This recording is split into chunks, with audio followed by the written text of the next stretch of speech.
C'est une jeune auteure iranienne qui a retenu votre attention, Bintili. Et oui, elle sort son premier roman, elle s'appelle Sheida Baziar, elle a 30 ans, elle est née en Allemagne et donc elle est d'origine iranienne. Son livre, Les nuits sont calmes à Téhéran, a déjà reçu 4 prix en Allemagne, dont le Goncourt du premier roman.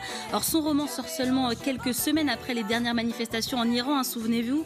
On a vu des milliers de personnes dans la rue qui protestaient, notamment contre le chômage et la vie chère. Et son roman permet de retracer l'histoire de l'Iran à travers 5 témoignages de 5 membres d'une même famille.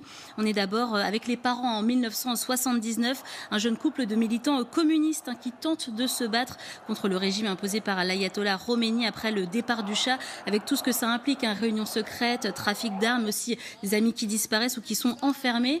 Et ce couple va finalement s'exiler en Allemagne avec ses enfants et fuir cette révolution islamique.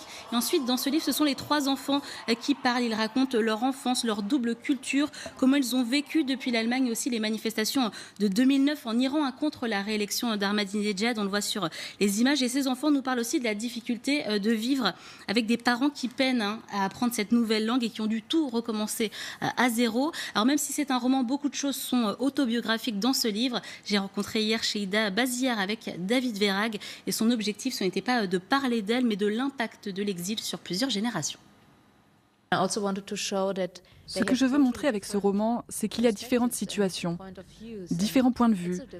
Ce n'est pas la même chose d'arriver dans un pays en tant que réfugié ou d'être enfant de réfugié.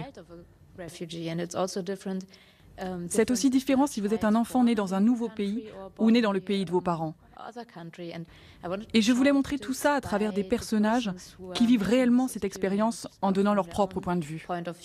Alors, Les nuits sont calmes à Téhéran, c'est vraiment un beau roman qui permet de mieux comprendre l'Iran et son histoire à travers 5 destins. Je vous le recommande vraiment, ça vient de sortir.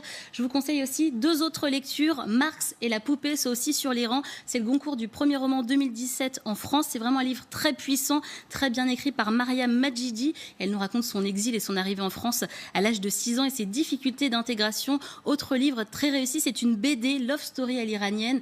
2 journalistes sont allés en secret en Iran rencontrer des jeunes qui peinent à se rencontrer, à s'aimer sans devenir hors la loi. C'est vraiment un très beau livre avec de très beaux portraits.